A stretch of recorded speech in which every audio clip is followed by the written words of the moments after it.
लखीमपुर खीरी में, वो बिल्कुल गलत है। सरकार की लापरवाही है, इस तरह की नहीं होनी चाहिए और वापिस ले लिए। अब जो एमएसपी का खरीद गारंटी का जो कानून सरकार से बनाने की हमारी मांग थी, उन्होंने मानना भी था इस बात का, वो नहीं लागू किया गया। जो बिजली का विधेयक है 2020 जो रतन मान जी आज हमारे बीच यहाँ जगाधरी में जो हमारी PWD लिस्ट है उसमें पूरे ज़िले की कार्यकर्ताओं की पदाधिकारियाँ पूरे ज़िले से आए हुए हैं। एक मीटिंग हो रही है, उनका यहाँ पर स्वागत है। उनके साथ जयपाल चमरोड़ी जी, हमारे मंडल अध्यक्ष सरदार बलदेव सिंह जी, सुखबीर कौर जी, सुमन जी, महिला शक्ति रजनी जी और जितने भी सडोरा ब्लॉक से सतपाल जी, अपने मिंदर जी, संदीप जी, सभी जितने भी कर्मवीर जी सभी आए, सभी का स्वागत है। और हमारे बीच में हमारे जंगशेर राणा जी आए हैं जो गुमतले के प्रधान जी, गुमतले की ओर लेना चाहते हैं जिम्मेवारी। कई बार हर संगठन में आते हैं, हमारे जहाँ भी हमारा कोई मुद्दा होता है तो हमारे मास्टर जी जंगशेर जी आते रहते हैं। लाल छप्पर गाँव है जिनका, वहीं गुमतले में पड़ता है, इनका भी स्वागत है। मुद्दा जी एक तो प्रधान जी ये है 16, 17, 18 जून का जो हरिद्वार का चिंतन शिविर है उसके लिए विशेष बैठक बुलाई गई और हमारे जो संगठन के दोबारा पुनर्यानी कार्यकारिणी भंग हो रही जी, दोबारा संगठन का विचार करने के लिए भी और मिलन समारोह के लिए आज आपको हमने यहाँ बुलाया जी। आप जो दिशा निर्देश देंगे बाकी जैसे भी हमारे चिंतन शिविर में, और 12 तारीख को आदरणीय राकेश टिका जी डल्ला माजरा गांव में जो पे इसके ठोड़ के पास पड़ता है उसके लिए भी जो भी आदेश प्रधान जी करेंगे। बाकी आप मैं जो भी बोलना चाहे पहले तुम्हारे जो ब्लॉक के किसान हैं जो पूरे ब्लॉक से खड़े होकर अपनी बात रख सकते हैं प्रधान जी आके, प्रधान जी का बाद में जो जैसे विचार बात सुन के सबकी बात करेंगे। एक बार आप सभी अपना खड़े होके आराम से शांति पी जाए।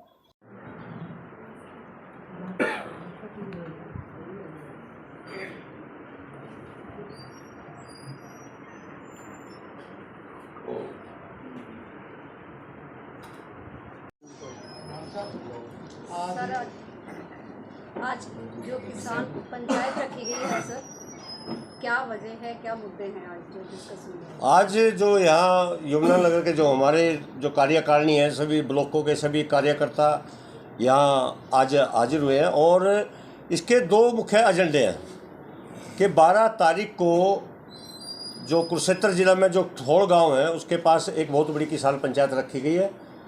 माननीय राकेश टिका जी और युद्धवीर जी वहाँ किसानों को चर्चा करने, संगठन की बढ़ोतरी के लिए और जो मौजूदा हालात उनके ऊपर एक किसान पंचायत होगी।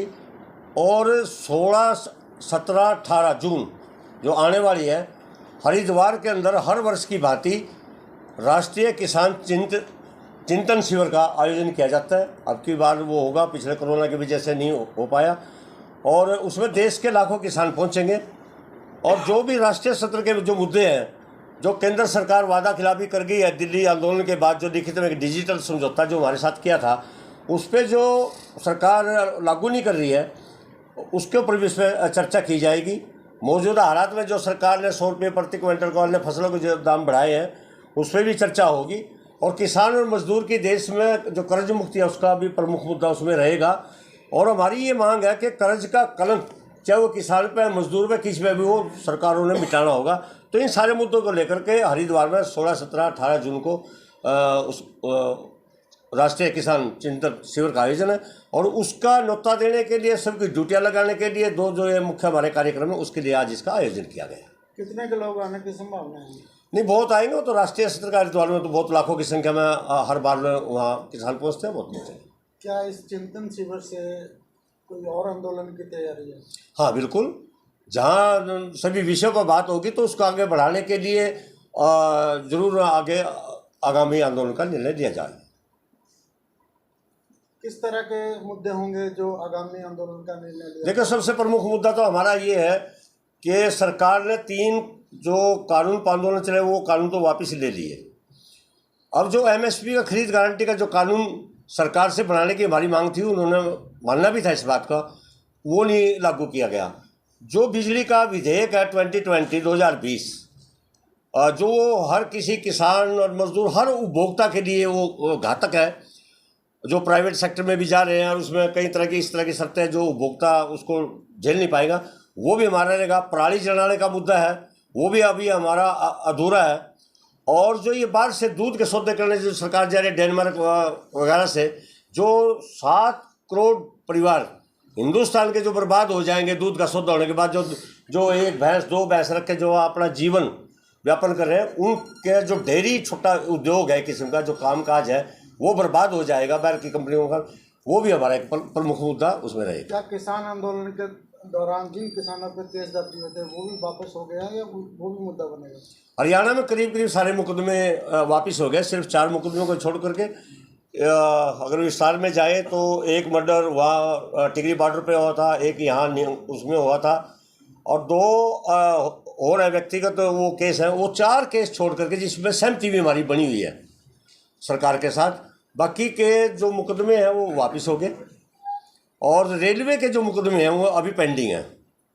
हमारी हरियाणा सरकार से भी बातचीत चली हुई है, उसमें वार्ता होगी और हम हरियाणा सरकार से अपील करेंगे कि केंद्र सरकार को चिट्ठी लिखकर उन केस को भी वापस कराया जाए।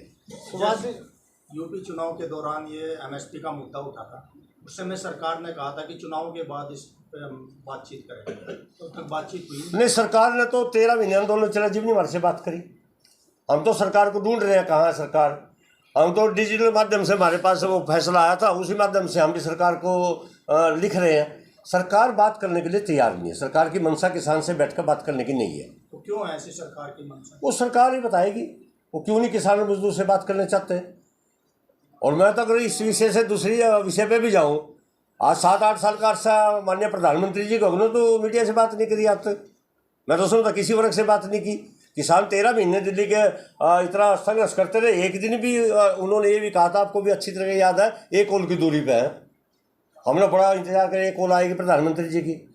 तो वो उनकी क्या मंशा है प्रधानमंत्री जी की सरकार की, वो तो वही बता सकते क्यों नहीं बात करना चाहते हैं। हरिद्वार में चिंतन शिविर है, चिंता शिविर है, कुछ लोगों का कहना है कि संगठन कमजोर हो रहा है। नहीं, संगठन कमजोर नहीं है, संगठन मजबूत है और कमजोरी वाली कोई बात नहीं। ये तो चौधरी महेंद्र सिंह टिकैत के समय से ये इस तरह का आयोजन वहाँ होता रहा है और साल में कहीं वहाँ वार्ता करने का एक मौका मिलता है। सब प्रदेशों से लोग आएंगे, भाई बहन सभी किसान आएंगे, एक चर्चा करते हैं। और कहीं अगर चिंता का भी विषय अगर आपने उठाया है तो चिंता भी लाजमी है। कोई संगठन चलता है उसमें चिंताएँ भी होती है। चिंता तो ये भी सरकार बात नहीं कर रही हमारे साथ, तो चिंता का समाधान चिंतन ही है।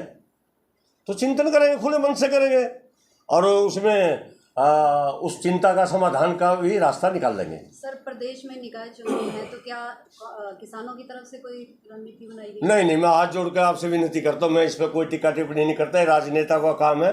हमारा पूर्ण रूप से विशुद्ध रूप से ये अराजनीतिक संगठन है।